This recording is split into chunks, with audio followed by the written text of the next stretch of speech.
नमस्कार, news India देख रहे हैं आप। मैं हूं आपके साथ पूजा अग्रवाल। बुलेटिन में आप सभी का स्वागत है। शुरुआत बुलेटिन की इस वक्त की बड़ी खबर के साथ करेंगे। जापान में आए भूकंप के झटके को लेकर और हुई त्रासदी को लेकर प्रधानमंत्री नरेंद्र मोदी ने खत लिखा है। जापान में आए भूकंप पर पीएम मोदी का छलका दर्द। पत्र में पीएम मोदी ने लिखा, मैं बहुत दुखी हूं। प्रधानमंत्री नरेंद्र मोदी ने 1 जनवरी को जापान में आए भूकंप पर दुख जताया है। उन्होंने अपने समक्ष प्रधानमंत्री फुमियो किशिदा को पत्र लिखकर जापान और उसके लोगों के साथ एकजुटता व्यक्त की है। मौसम विभाग के एक अधिकारी ने बताया कि 1 जनवरी को जापान में लगातार एक के बाद एक करके 155 भूकंप के झटके महसूस किए गए, जिसमें 2 भूकंपों की तीव्रता तो 7.6 और 6 थी। वहीं 153 झटकों की तीव्रता 3 से अधिक मापी गई। जापान में 7.6 और 6 की तीव्रता वाले जोरदार भूकंप के कारण पश्चिमी तट के किनारे पर स्थित इमारतें ढह गई थी। भूकंप के कारण अब तक 64 लोगों की मौत हो गई है। कई इमारतें, वाहन और नौकाएं भी क्षतिग्रस्त हो गए।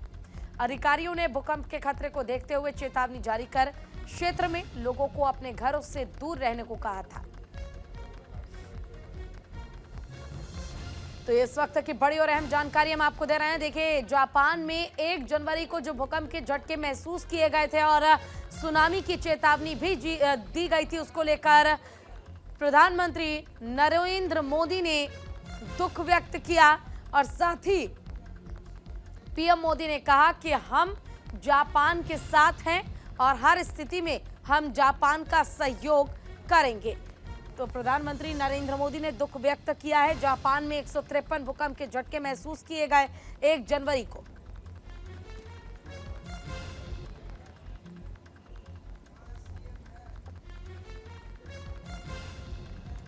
और 153 भूकंप के झटके बैक टू बैक महसूस किए गए। बैक टू बैक ये झटके लोगों पर पड़े। हालांकि आपको बता दें, इसमें से 2 भूकंप के झटके ऐसे थे जिनकी तीव्रता 7.6 और 6 रही रिक्टर स्केल पर, और बाकी भूकंप के जो झटके थे उनकी तीव्रता 3 से ज्यादा रही। यानी ये भूकंप बहुत खतरनाक जापान के लिए साबित हुआ। 64 लोगों की इसमें जान चली गई। न केवल जान गई बल्कि कई इमारतें धराशायी हो गई। कई लोगों की दब जाने के कारण मौत हो गई। और अब इस पर प्रधानमंत्री नरेंद्र मोदी ने दुख व्यक्त किया है।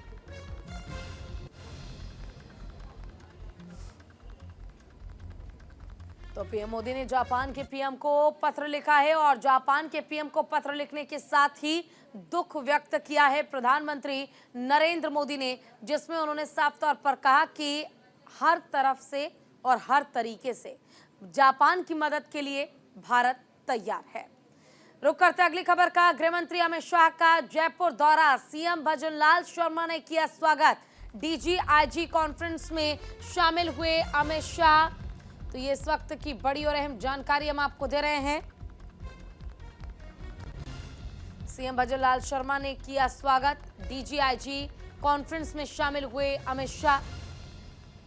गृह मंत्री अमित शाह का जयपुर दौरा, और जयपुर यानी पिंक सिटी प्रधानमंत्री नरेंद्र मोदी भी पहुंचे हैं। सीएम भजनलाल शर्मा ने स्वागत किया। डीजीआईजी कॉन्फ्रेंस में अमित शाह शामिल हुए हैं।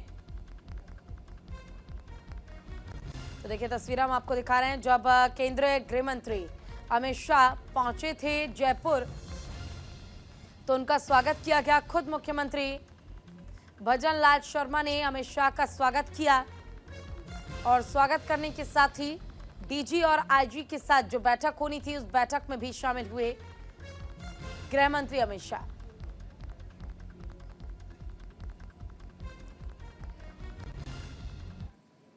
जेल में कैद आप सांसद संजय सिंह फिर से राज्यसभा जाएंगे। बता दें कि 27 जनवरी को संजय सिंह का मौजूदा कार्यकाल खत्म हो रहा है, जिसके बाद वो फिर से चुनावी मैदान में उतरेंगे और जेल से नामांकन करेंगे, जिसके लिए संजय सिंह को जेल से अनुमति भी मिल गई है।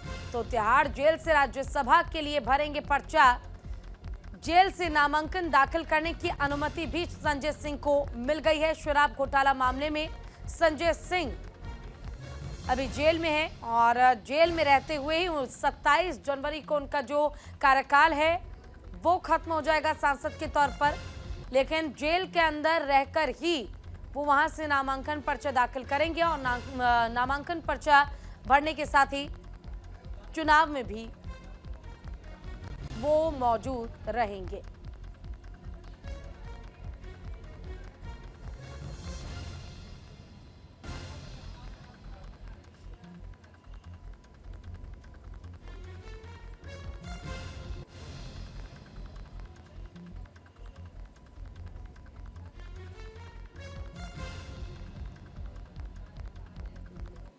चले राजस्थान से बड़ी खबर आपको बता दें, गवर्नर कलराज मिश्रा ने किया अनुमोदन। राज्यपाल ने विभागों को बांटने की मंजूरी दे दी है। भजन लाल शर्मा के मंत्रियों के विभागों का बंटवारा होगा। तो ये इस वक्त की बड़ी और अहम जानकारी हम आपको दे रहे हैं। राजस्थान से ये बड़ी खबर सामने आई। गवर्नर कलराज मिश्रा ने किया अनुमोदन। राज्यपाल से विभागों के बंटवारे को मंजूरी मिल गई है। भजन लाल शर्मा के मंत्रिमंडल में जो मंत्री हैं उनको कौन सा विभाग दिया जाना है, विभागों के बंटवारे को लेकर मंजूरी राज्यपाल से मिल गई है। तो कलराज मिश्रा ने अनुमति दे दी है और उसके बाद अब देखना होगा कि मंत्रिमंडल विस्तार के बाद आखिर कौन सा विभाग किसको सौंपता है राजस्थान सरकार।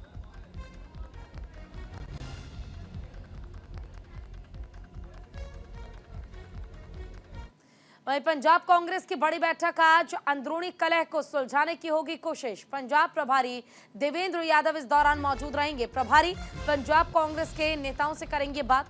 बैठक में नवजोत सिंह सिद्धू भी मौजूद रहेंगे और इंडिया गठबंधन के तहत आपके साथ जाने पर चर्चा होगी। तो ये इस वक्त की बड़ी और अहम जानकारी हम आपको दे रहे हैं। पंजाब प्रभारी आज इस बैठक में शामिल होंगे। पंजाब कांग्रेस की बड़ी बैठक आज होगी। अंदरूनी कलह को किस तरह से सुलझाया जाए, इस पर मंथन किया जाएगा, चर्चा की जाएगी। पंजाब प्रभारी देवेंद्र यादव इस दौरान मौजूद रहेंगे। प्रभारी पंजाब कांग्रेस के नेताओं से मुलाकात करेंगे, बात करेंगे। बैठक में नवजोत सिंह सिद्धू भी मौजूद रहेंगे। इंडिया गठबंधन के तहत आपके साथ जाने पर चर्चा भी होगी।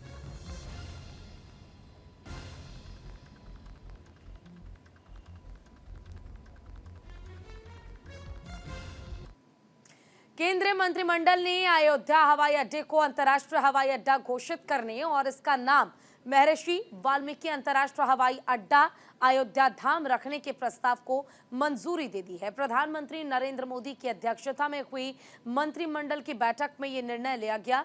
मंत्रिमंडल ने माना कि अयोध्या की आर्थिक क्षमता और वैश्विक तीर्थ स्थल के रूप में इसके महत्व को समझने, विदेशी तीर्थ यात्रियों और पर्यटकों के लिए दरवाजा खोलने के लिए अयोध्या हवाई अड्डे को अंतर्राष्ट्रीय दर्जा देना उचित है।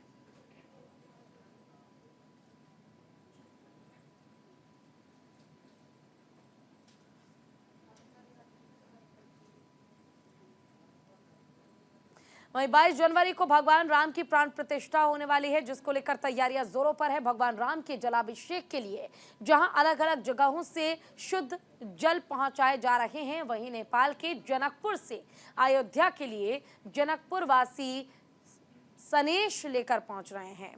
ये सनेश भगवान श्री राम की प्राण प्रतिष्ठा में भेजा गया है, जिसमें चांदी के खड़ाऊ, ग्लास, कटोरी, फल, फूल और बहुत से सामान शामिल हैं। आपको बता दें कि दूल्हे के ससुराल से जो सामान भेजा जाता है, हर उस चीज को सनेश के तौर पर प्रभु श्री राम के लिए अयोध्या भेजा जा रहा है।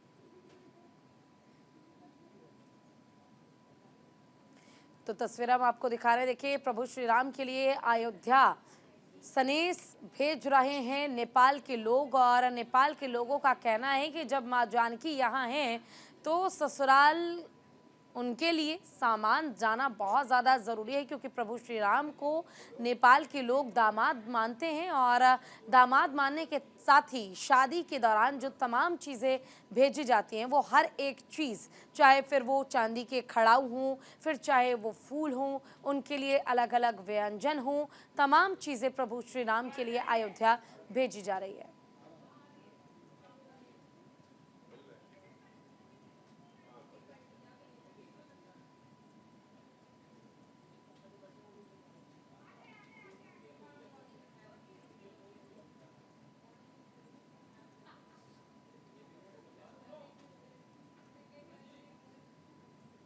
वहीं वाराणसी ज्ञानवापी मस्जिद परिसर मामले में एक बार फिर से फैसला टल गया है। अब 5 जनवरी को फैसला आएगा, और इस मामले में बुधवार को कोर्ट का फैसला आना था, लेकिन भारतीय पुरातत्व सर्वेक्षण ने बुधवार को वाराणसी की कोर्ट से ज्ञानवापी मस्जिद परिसर के सर्वेक्षण की अपनी रिपोर्ट को कम से कम 4 और हफ्तों तक सार्वजनिक नहीं करने का आग्रह किया है, जिसके बाद आज की तारीख तय की गई थी, लेकिन आज भी मामले में फैसला टल गया और अब कल से इस मामले में फैसला सुनाया जाएगा।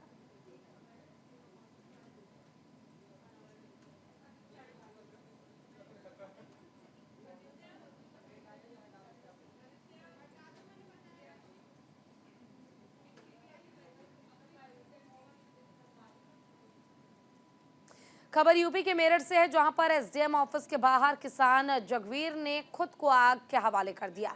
किसान का आरोप है कि वन विभाग ने उसकी जमीन पर कब्जा कर लिया। कई महीनों से किसान अफसरों से मदद की गुहार लगा रहा था, लेकिन किसी अफसर ने किसान की फरियाद को नहीं सुना, जिससे आहत होकर किसान ने खुदकुशी करने की कोशिश की।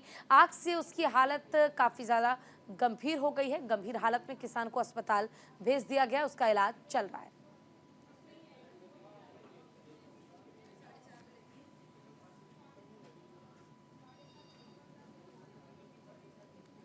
शाहजहांपुर के ददरौल विधानसभा क्षेत्र से बीजेपी विधायक मानवेंद्र सिंह का निधन हो गया। 70 साल के मानवेंद्र सिंह लंबे समय से लीवर रोग से पीड़ित थे, और दिल्ली के एक अस्पताल में उनका इलाज के दौरान निधन हो गया। उनके निधन की खबर मिलते ही उनके समर्थकों और बीजेपी के लोगों के बीच शोक की लहर दौड़ गई। विधायक के निधन की खबर के बाद कोठी पर लोगों का पहुंचना शुरू हो गया।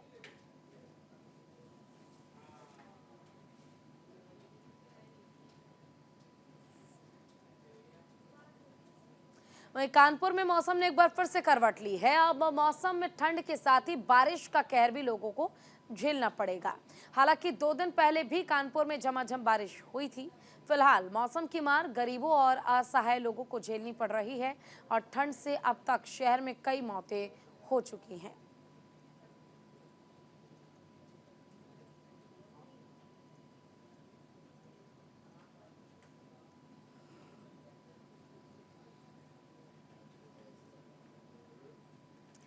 पालनपुर अहमदाबाद हाईवे पर एक बड़ी सड़क दुर्घटना हो गई, जहां गठामन पाटिया के पास कार डिवाइडर से टकरा गई, जिसमें ड्राइवर की मौत हो गई और एक महिला बुरी तरह से घायल हो गई। सूचना मिलने पर पालनपुर पश्चिम पुलिस ने घटनास्थल का जायजा लिया और जांच की, और साथ ही मृतक के शव का पोस्टमार्टम कराया गया। बता दें कि घायल महिला का इलाज अस्पताल में जारी है।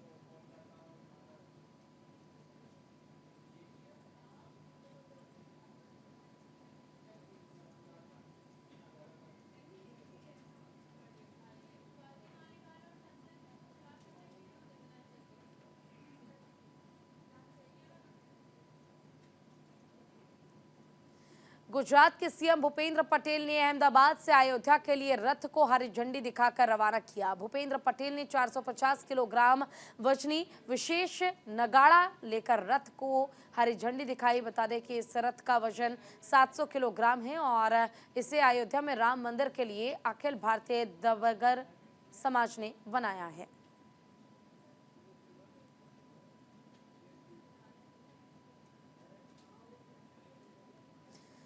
तो अहमदाबाद में अयोध्या के लिए रथ को रवाना किया गया।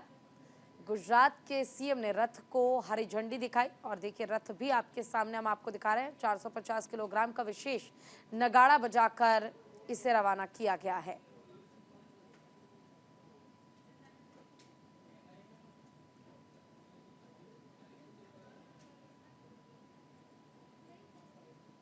वहीं पालनपुर नगर पालिका में हाल ही में विभिन्न समितियों का गठन किया गया, जिसमें नगर सेविका जागृति बेन मेहता को शामिल नहीं किया गया। इस फैसले से उनके समर्थकों में नगर पालिका के प्रति आक्रोश नजर आया।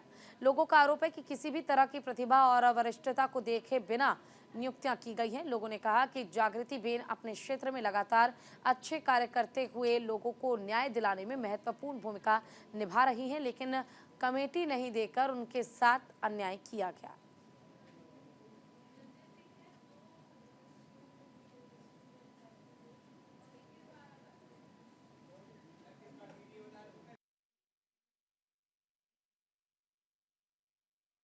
मेहता एक ऐसा नाम है कि सही में उसका नाम जागृति है, तो जागरूक है बहुत, और इतनी सारी जागरूक है कि महिला सशक्तिकरण का जो नरेंद्र भाई मोदी जो हमारे प्रधानमंत्री जी है, उन्होंने एक नारा दिया था महिला सशक्तिकरण को ऊंचे ले जाने का।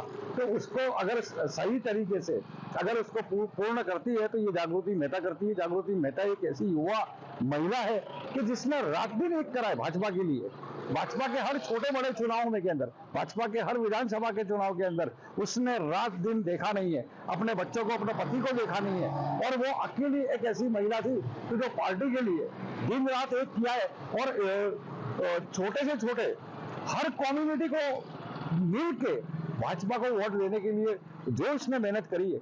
हमारे यहाँ 10 नंबर वार्ड है, यहाँ पे ध्यान जागृति बेन देते हैं और जागृति बेन को ही नगर पालिका के आचार्य उद्योग बनाना चाहिए, क्योंकि वही हमारे यहाँ ध्यान देते हैं। बाकी 10 नंबर वार्ड में कोई वार्ड देना वो करता नहीं, वार्ड लेके जाते, बाकी कुछ काम होता नहीं है। जागृति बेन है जो हमको पानी की लाइन भी उन्होंने दिलाई है, तो जागृति बेन को इस दफा जागृति बेन को कुछ नहीं दिया तो क्या कहोगे? जागृति बेन को जरूरी है देना, क्योंकि उन्होंने हमारी बहुत हेल्प करे। हमारा पानी की लाइन कट गई थी, उन्होंने मेहनत करके हमको पानी की लाइन दिलाए है, और जरूरी जागृति बेन को बड़ा बनाना चाहिए नगर पालिका का। कोहरे और ठंड से ठिठुरता उत्तर भारत, दिल्ली, यूपी समेत उत्तर भारत में शीतलहर का कहर। आने वाले दिनों में बारिश की भी संभावना मौसम विभाग ने जताई है। बारिश से और बढ़ेगी ठंड। कश्मीर में 0 से 5 डिग्री नीचे पारा पहुंच चुका है। कोहरे से ट्रेनें और फ्लाइट्स घंटों लेट हो गई हैं। तो राजधानी समेत पूरे उत्तर भारत में समय कपकपाती ठंड है, और इस बीच मौसम विभाग ने दिल्ली में बारिश होने की संभावना जताई है, जिससे राजधानी का पारा और गिरेगा। मौसम विभाग के मुताबिक 9 जनवरी को कुछ इलाकों में बूंदाबांदी की संभावना बताई गई है। उत्तर प्रदेश, बिहार, चंडीगढ़, मध्य प्रदेश, राजस्थान समेत कई राज्य घना कोहरे की चपेट में है। वहीं त्रिपुरा और जम्मू में भी कोहरा छाने से वाहनों की रफ्तार थम गई है।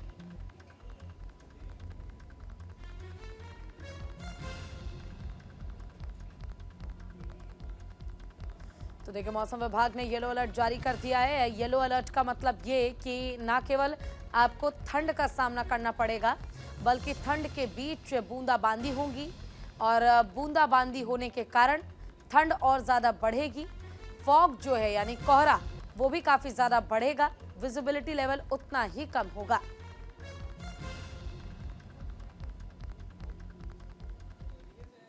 पूरी तरह से जमी हुई है और हम लोग को यहाँ बहुत मज़ा आ रहा है। किश्तियाँ चल रही है और बहुत अच्छा फील हो रहा है हम लोग को। बहुत ठंड है। सुबह में तो टेम्परेचर लगभग 1 डिग्री -1 था शायद, हाँ -1।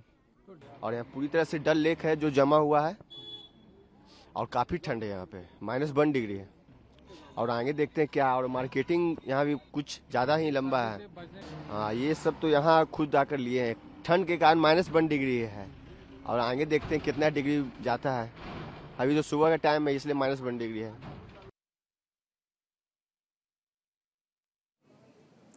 और इसी के साथ इस बुलेटिन में बस इतना ही। नमस्कार।